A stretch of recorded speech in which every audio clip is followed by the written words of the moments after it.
Britain since 1945. The welfare state. Although the UK had won the war, the country was exhausted economically and the people wanted change. During the war, there had been significant reforms to the educational system and people now looked for wider social reforms.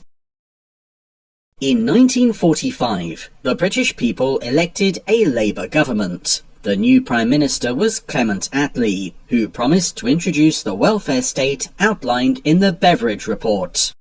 In 1948, Aneurin Nye Bevan, the Minister for Health, led the establishment of the National Health Service, NHS, which guaranteed a minimum standard of healthcare for all, free at the point of use. A national system of benefits was also introduced to provide social security, so that the population would be protected from the cradle to the grave. The government took into public ownership, nationalised, the railways, coal mines, and gas, water, and electricity supplies. Another aspect of change was self-government for former colonies. In 1947, independence was granted to 9 countries, including India, Pakistan, and Ceylon, now Sri Lanka. Other colonies in Africa, the Caribbean, and the Pacific achieved independence over the next 20 years. The UK developed its own atomic bomb and joined the new North Atlantic Treaty Organization, NATO, an alliance of nations set up to resist the perceived threat of invasion by the Soviet Union and its allies. Britain had a conservative government from 1951 to 1964. The 1950s were a period of economic recovery after the war and increasing prosperity for working people. The Prime Minister of the day, Harold Macmillan, was famous for his Wind of Change speech about decolonisation and independence for the countries of the Empire. Clement Attlee, 1883 to 1967. Clement Attlee was born in London in 1883. His father was a solicitor and, after studying at Oxford University, Attlee became a barrister. He gave this up to do social work in East London and eventually became a Labour MP. He was Winston Churchill's Deputy Prime Minister in the wartime coalition government and became Prime Minister after the Labour Party won the 1945 election. He was Prime Minister from 1945 to 1951 and led the Labour Party for 20 years. Attlee's government undertook the nationalisation of major industries, like coal and steel, created the National Health Service, and implemented many of Beveridge's plans for a stronger welfare state. Attlee also introduced measures to improve the conditions of workers. William Beveridge, 1879 to 1963. William Beveridge, later Lord Beveridge, was a British economist and reformer. He served briefly as a Liberal MP and was subsequently the leader of the Liberals in the House of Lords, but is best known for the 1942 report Social Insurance and Allied Services, known as the Beveridge Report. The report was commissioned by the wartime government in 1941. It recommended that the government should find ways of fighting the 5 giant evils of want, disease, ignorance, squalor, and idleness, and provided the basis of the modern welfare state. Richard Austin Butler, 1902 to 1982. Richard Austin Butler, later Lord Butler, was born in 1902. He became a Conservative MP in 1923 and held several positions before becoming responsible for education in 1941. In this role, he oversaw the introduction of the Education Act 1944, often called the Butler Act, which introduced free secondary education in England and Wales. The education system has changed significantly since the Act was introduced, but the division between primary and secondary schools that it enforced still remains in most areas of Britain. Dylan Thomas, 1914 to 1953. Dylan Thomas was a Welsh poet and writer. He often read and performed his work in public, including for the BBC. His most well-known works include the radio play Under Milk Wood, first performed after his death in 1954, and the poem Do Not Go Gentle Into That Good Night, which he wrote for his dying father in 1952. He died at the age of 39 in New York. There are several memorials to him in his birthplace, Swansea, including a statue and the Dylan Thomas Centre. Migration in post-war Britain. Rebuilding Britain after the Second World War was a huge task. There were labour shortages, and the British government encouraged workers from Ireland and other parts of Europe to come to the UK and help with the reconstruction. In 1948, people from the West Indies were also invited to come and work. During the 1950s, there was still a shortage of labour in the UK. Further immigration was therefore encouraged for economic reasons, and many industries advertised for workers from overseas. For example, centres were set up in the West Indies to recruit people to drive buses. Textile and engineering firms from the north of England and the Midlands sent agents to India and Pakistan to find workers. For about 25 years, people from the West Indies, India, Pakistan, and later Bangladesh travelled to work and settle in Britain. Social change in the 1960s. The decade of the 1960s was a period of significant social change. It was known as the Swinging Sixties. There was growth in British fashion, cinema, and popular music. Two well-known pop music groups at the time were the Beatles and the Rolling Stones. People started to become better off, and many bought cars and other consumer goods. It was also a time when social laws were liberalised, for example in relation to divorce and abortion in England, Wales, and Scotland. The position of women in the workplace also improved. It was quite common at the time for employers to ask women to leave their jobs when they got married, but Parliament passed new laws giving women the right to equal pay and made it illegal for employers to discriminate against women because of their gender. The 1960s was also a time of technological progress. Britain and France developed the world's only supersonic commercial airliner, Concorde. New styles of architecture, including high-rise buildings and the use of concrete and steel, became common.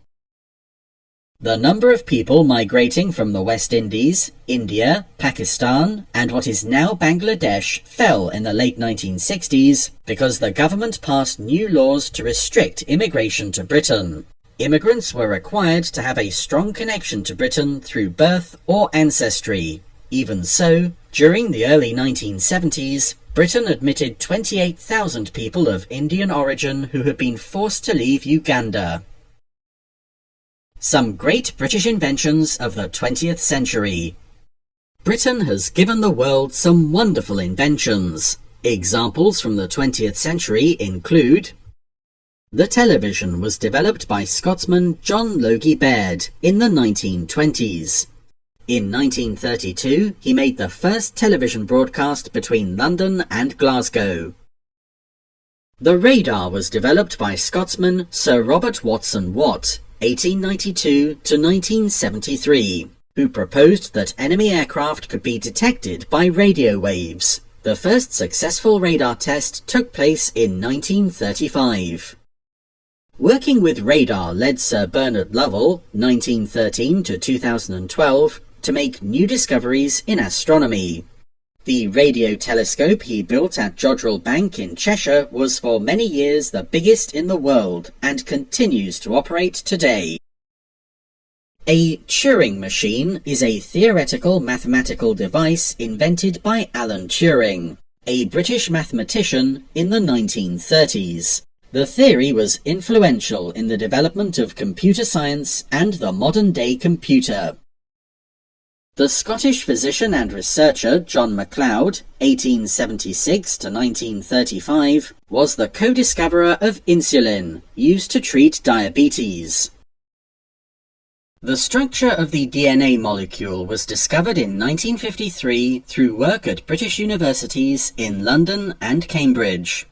This discovery contributed to many scientific advances, particularly in medicine and fighting crime. Francis Crick, one of those awarded the Nobel Prize for this discovery, was British.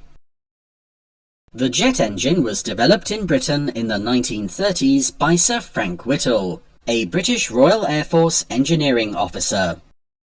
Sir Christopher Cockerell, a British inventor, invented the hovercraft in the 1950s.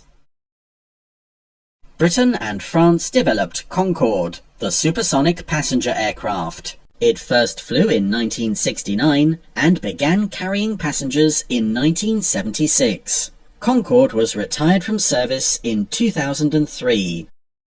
The Harrier jump jet, an aircraft capable of taking off vertically, was also designed and developed in the UK. In the 1960s, James Goodfellow, born in 1937, invented the cash-dispensing ATM, automatic teller machine, or cash point. The first of these was put into use by Barclays Bank in Enfield, North London, in 1967. IVF, in vitro fertilization therapy, for the treatment of infertility was pioneered in Britain by physiologist Sir Robert Edwards, 1925 to 2013, and gynecologist Patrick Steptoe, 1913 to 1988. The world's first test tube baby was born in Oldham, Lancashire in 1978. In 1996, two British scientists, Sir Ian Wilmot, born in 1944, and Keith Campbell, 1954 to 2012, led a team which was the first to succeed in cloning a mammal, Dolly the sheep. This has led to further research into the possible use of cloning to preserve endangered species and for medical purposes. Sir Peter Mansfield, a British scientist, is the co-inventor of the MRI, magnetic resonance imaging, scanner. This enables doctors and researchers to obtain exact and non-invasive images of human internal organs and has revolutionized diagnostic medicine. The inventor of the World Wide Web, Sir Tim Berners-Lee, born in 1955, is British. Information was successfully transferred via the web for the first time on the 25th of December 1990. Problems in the economy in the 1970s. In the late 1970s, the post-war economic boom came to an end. Prices of goods and raw materials began to rise sharply, and the exchange rate between the pound and other currencies was unstable. This caused problems with the balance of payments. Imports of goods were valued at more than the price paid for exports. Many industries and services were affected by strikes, and this caused problems between the trade unions and the government. People began to argue that the unions were too powerful and that their activities were harming the UK. The 1970s were also a time of serious unrest in Northern Ireland. In 1972, the Northern Ireland Parliament was suspended and Northern Ireland was directly ruled by the UK government. Some 3,000 people lost their lives in the decades after 1969 in the violence of Northern Ireland. Mary Peters, born in 1939. Born in Manchester, Mary Peters moved to Northern Ireland as a child. She was a talented athlete who won an Olympic gold medal in the pentathlon in 1972. After this, she raised money for local athletics and became the team manager for the women's British Olympic team. She continues to promote sport and tourism in Northern Ireland and was made a Dame of the British Empire in 2000 in recognition of her work. Europe and the Common Market. West Germany, France, Belgium, Italy, Luxembourg, and the Netherlands formed the European Economic Community, EEC, in 1957. The EEC became part of the European Union when it was formed in 1993. The UK was a full member of the European Union, but did not use the euro currency. The UK formally left the European Union on January 31st, 2020. Conservative government from 1979 to 1997. Margaret Thatcher, Britain's first woman Prime Minister, led the Conservative government from 1979 to 1990. The government made structural changes to the economy through the privatisation of nationalised industries and imposed legal controls on trade union powers. Deregulation saw a great increase in the role of the City of London as an international centre for investments, insurance, and other financial services. Traditional industries, such as shipbuilding and coal mining, declined. In 1982, Argentina invaded the Falkland Islands, a British overseas territory in the South Atlantic. A naval task force was sent from the UK, and military action led to the recovery of the islands. John Major was Prime Minister after Mrs. Thatcher and helped establish the Northern Ireland peace process. Margaret Thatcher, 1925 to 2013. Margaret Thatcher was the daughter of a grocer from Grantham in Lincolnshire. She trained as a chemist and lawyer. She was elected as a Conservative MP in 1959 and became a cabinet minister in 1970 as the Secretary of State for Education and Science. In 1975, she was elected as leader of the Conservative Party and so became leader of the opposition. Following the Conservative victory in the general election in 1979, Margaret Thatcher became the first woman Prime Minister of the UK. She was the longest-serving Prime Minister of the 20th century, remaining in office until 1990. During her premiership, there were a number of important economic reforms within the UK. She worked closely with the United States President, Ronald Reagan, and was one of the first Western leaders to recognize and welcome the changes in the leadership of the Soviet Union, which eventually led to the end of the Cold War. Roald Dahl, 1916 to 1990. Roald Dahl was born in Wales to Norwegian parents. He served in the Royal Air Force during the Second World War. It was during the 1940s that he began to publish books and short stories. He is most well known for his children's books, although he also wrote for adults. His best-known works include Charlie and the Chocolate Factory and George's Marvelous Medicine. Several of his books have been made into films. Labour government from 1997 to 2010. In 1997, the Labour Party led by Tony Blair was elected. The Blair government introduced a Scottish Parliament and a Welsh Assembly, now called the Senedd. The Scottish Parliament has substantial powers to legislate. The Welsh Assembly was given fewer legislative powers, but considerable control over public services. In Northern Ireland, the Blair government was able to build on the peace process, resulting in the Good Friday Agreement signed in 1998. The Northern Ireland Assembly was elected in 1999, but suspended in 2002. It was not reinstated until 2007. Most paramilitary groups in Northern Ireland have decommissioned their arms and are inactive. Gordon Brown took over as Prime Minister in 2007. Conflicts in Afghanistan and Iraq. Throughout the 1990s, Britain played a leading role in coalition forces involved in the liberation of Kuwait, following the Iraqi invasion in 1990 and the conflict in the former Republic of Yugoslavia. Since 2000, British armed forces have been engaged in the global fight against international terrorism and against the proliferation of weapons of mass destruction, including operations in Afghanistan and Iraq. British combat troops left Iraq in 2009. The UK now operates in Afghanistan as part of the United Nations, UN, mandated 50-nation International Security Assistance Force, ISAF, coalition, and at the invitation of the Afghan government. ISAF is working to ensure that Afghan territory can never again be used as a safe haven for international terrorism, where groups such as Al-Qaeda could plan attacks on the international community. As part of this, ISAF is building up the Afghan National Security Forces and is helping to create a secure environment in which governance and development can be extended.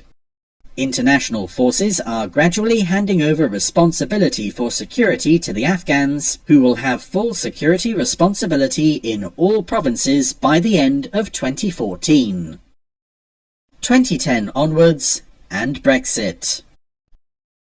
In May 2010, and for the first time in the UK since February 1974, no political party won an overall majority in the general election. The Conservative and Liberal Democrat parties formed a coalition, and the leader of the Conservative Party, David Cameron, became Prime Minister. The Conservative Party won a majority of the general election of the 7th of May 2015, and David Cameron remained Prime Minister. The Conservative government caught the referendum on the UK's membership of the European Union. This was held on the 23rd of June 2016. The UK voted by a margin of 51.9% to 48.1% to leave the European Union. David Cameron was succeeded as Prime Minister after the referendum by Theresa May on the 13th of July 2016. She in turn was succeeded by Boris Johnson on the 24th of July 2019. The UK formally left the European Union on the 31st of January 2020. Check that you understand the establishment of the welfare state, how life in Britain changed in the 1960s and 1970s, the British inventions of the 20th century. You do not need to remember dates of births and deaths, events that occurred since 1979.